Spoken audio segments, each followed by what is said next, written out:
বৃষ্টির দিন আর শীতের সকাল, যাই বলেন না কেন, যদি একটু গরম গরম খিচুড়ির সাথে ভর্তা হয় আর কি লাগে বলেন। আসসালামু আলাইকুম, কেমন আছেন সবাই?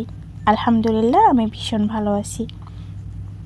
অনেক দিন যাবৎ প্ল্যান করে একটু খিচুড়ি রান্না করার জন্য। আসলে এই খিচুড়িটা অনেকবার খেয়েছি, কিন্তু নিজে হাতে কখনো রান্না করা হয়নি। হ্যাঁ, রান্না করেছি, যেটা ঝুরঝুরা খিচুড়ি থাকে ওইটা, নরম খিচুড়ি কখনো রান্না করিনি। আর সত্যি বলতে আমি কোনো রেসিপি দিচ্ছি না, জাস্ট আমি যেভাবে রান্না করি সেটা একটু ভিডিও করা আর কি। অনেক হয়তো অনেকভাবে অনেক মজা করে রান্না করেন, আসলে অত মজা করে হয়তো আমি রান্না করতে পারি না।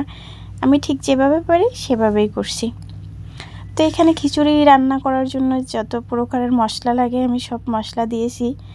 আমি আবারও বলছি, আমি কিন্তু আমার মতো করে রান্না করছি, রেসিপি শেখাচ্ছি না। আসলে আমি এত ভালো রাঁধুনিও না। তো আমি এখানে খিচুড়ি রান্না করার জন্য একটু চিকেন দিয়েছিলাম এতে, আর কেটে নিয়েছিলাম কয়েক পদের সবজি। আসলে সবজি তেমন কিছু ছিল না অ্যাভেলেবল, আমার কাছে শুধুমাত্র ফুলকপি, আলু আর গাজর ছিল। জাস্ট এটাকে একটু ছোট ছোট করে কেটে দিয়ে দিয়েছিলাম, দিয়ে যে সুন্দর করে মিক্স করে নিচ্ছি। তবে হ্যাঁ, এখনই কিন্তু সুন্দর একটা ঘ্রাণ চলে আসছে, মানে এখনই খাইতে ইচ্ছা করবে।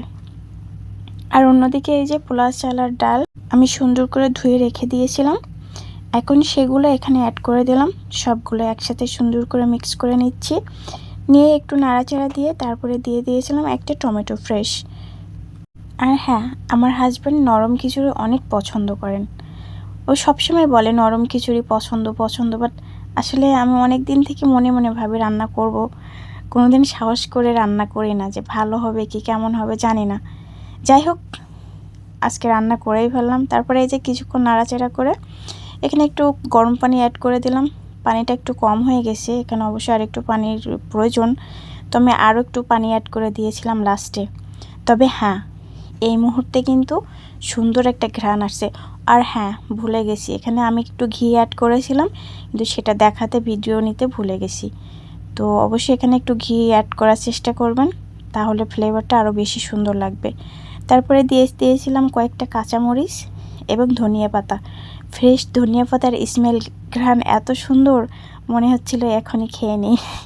তারপরে সব শেষে আমি এখানে একটু টালা জিরার গুঁড়া ইউজ করেছিলাম। এটাতে কিন্তু খিচুড়ির স্বাদটা আরও দ্বিগুণ বাড়িয়ে দিবে। ফ্রেশ ঘি, ধনিয়া পাতা এবং টালা জিরার গুঁড়া সব মিলিয়ে অসাধারণ একটা ঘ্রাণ। তো এখানে এই যে আমি ছোট একটা প্লেটে একটু পরিবেশন করে নিচ্ছি। দেখতে যেমন লোভনীয় হয়েছে, আসলে খাইতেও মাশাআল্লাহ অনেক সুন্দর হয়েছিল। চাইলে আপনারাও বাসায় ট্রাই করতে পারেন, ভয় না করে, যারা নতুন রাঁধুনি আছেন। আল্লাহ হাফেজ।